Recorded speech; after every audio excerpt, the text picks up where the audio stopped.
é Jesus? Alguns dizem que ele foi tão somente um homem bom que viveu na história. Outros dizem que Jesus é um personagem imaginário dos que professam uma religião. Há quem nem sequer tenha a preocupação de definir ou imaginar quem é Jesus. No princípio, quando Deus criou o homem e a mulher, ambos correspondiam de forma perfeita ao amor de Deus. Suas vidas expressavam de forma perfeita a glória do Deus Criador. Contudo, seus corações foram atraídos pelo desejo de serem maiores do que Deus. A partir desse momento, a sua relação perfeita com Deus se desintegrou. Aqueles que amavam a Deus passaram a odiá-lo. Aqueles que tinham pleno prazer em Deus passaram a ter vergonha dos seus atos diante de Deus. Aqueles que tinham vida plena em Deus agora recebem a sentença da morte física, da morte espiritual, da morte eterna. Apesar do caos produzido pela queda do homem, Deus revelou esperança de vida e restabelecimento da comunhão. Ao homem, agora miserável, Deus fez uma promessa, a promessa de destruir o poder escravizador de Satanás, por meio de quem a miséria espiritual tornou-se uma realidade.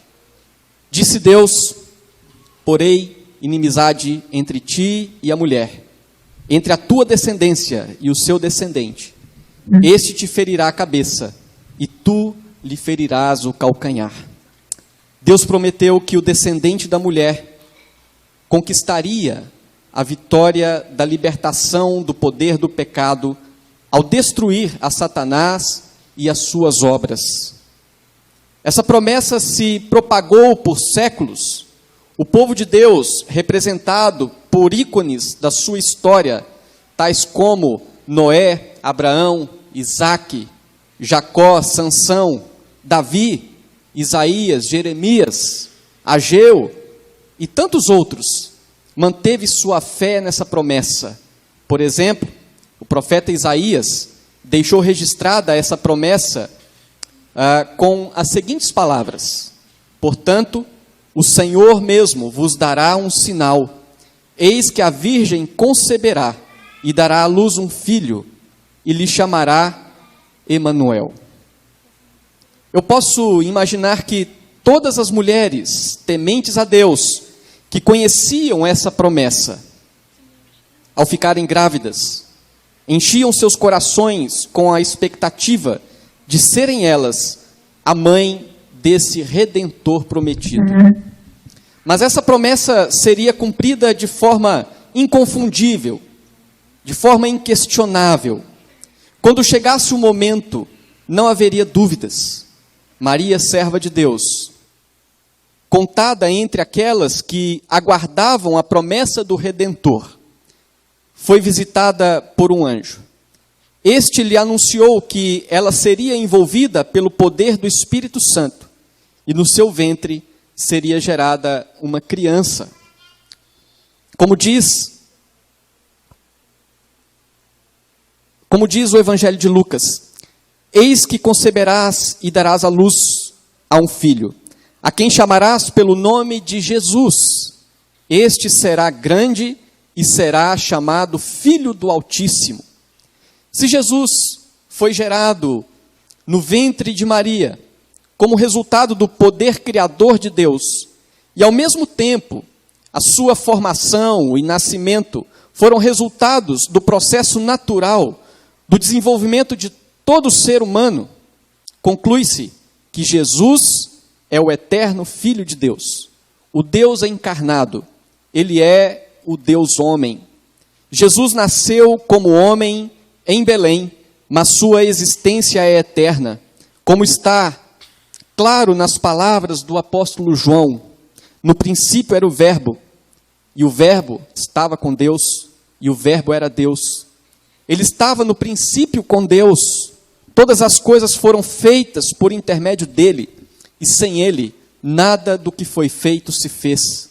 E o Verbo se fez carne, e habitou entre nós, cheio de graça e de verdade, e vimos a sua glória, glória como do unigênito do Pai.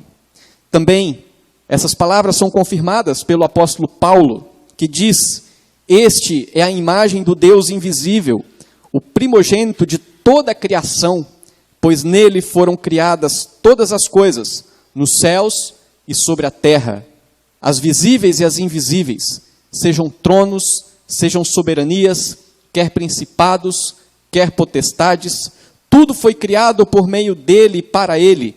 Ele é antes de todas as coisas, nele tudo subsiste.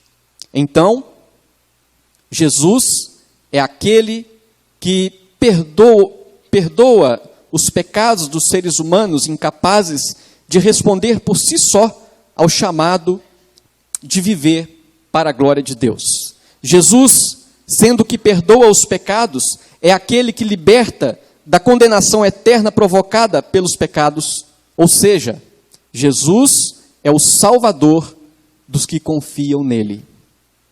O nascimento de Jesus cumpre a promessa do Redentor, que nasceria como descendente da mulher e esmagaria a cabeça da serpente. Portanto, Jesus é aquele que liberta o ser humano da escravidão de Satanás, como está claro nas palavras do apóstolo Paulo.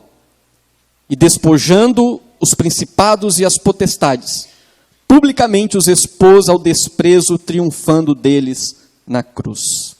O nascimento de Jesus dividiu a história entre antes de Cristo e depois de Cristo. O nascimento de Jesus fez a separação entre a morte e a vida. O nascimento de Cristo trouxe a possibilidade de deixar para trás uma vida sem sentido, para abraçar uma vida de plena esperança. Tudo que Jesus veio proporcionar ao homem pecador foi possível por sua humilhação durante sua vida até a morte na cruz. Como está registrado pelo apóstolo Pedro, sabendo que não foi mediante coisas corruptíveis como prata ou ouro que fostes resgatados do vosso fútil procedimento que vossos pais vos legaram, mas pelo precioso sangue, como de cordeiro sem defeito e sem mácula, o sangue de Cristo. A obra de Cristo foi coroada pela sua ressurreição,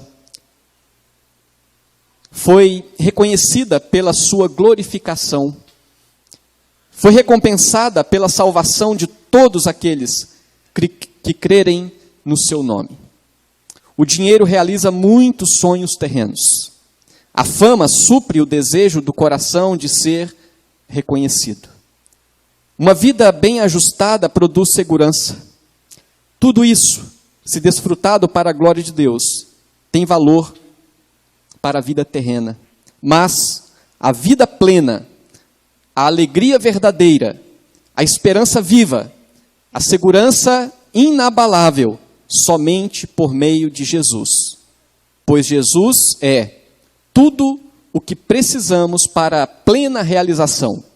Jesus mesmo confirma esta verdade quando ele diz que ele é o pão da vida. Declarou-lhes Jesus: eu sou o pão da vida. O que vem a mim jamais terá fome, e o que crê em mim jamais terá sede. Jesus também disse que ele é a ressurreição e a vida. Disse-lhe Jesus: eu sou a ressurreição e a vida. Quem crê em mim, ainda que morra, viverá. Jesus disse que ele é a luz do mundo.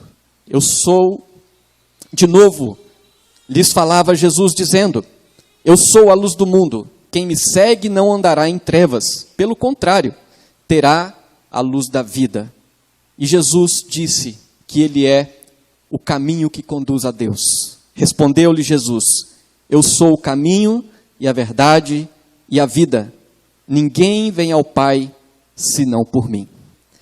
E você, quem você diz que é Jesus? Quem é Jesus para você? Um Feliz Natal.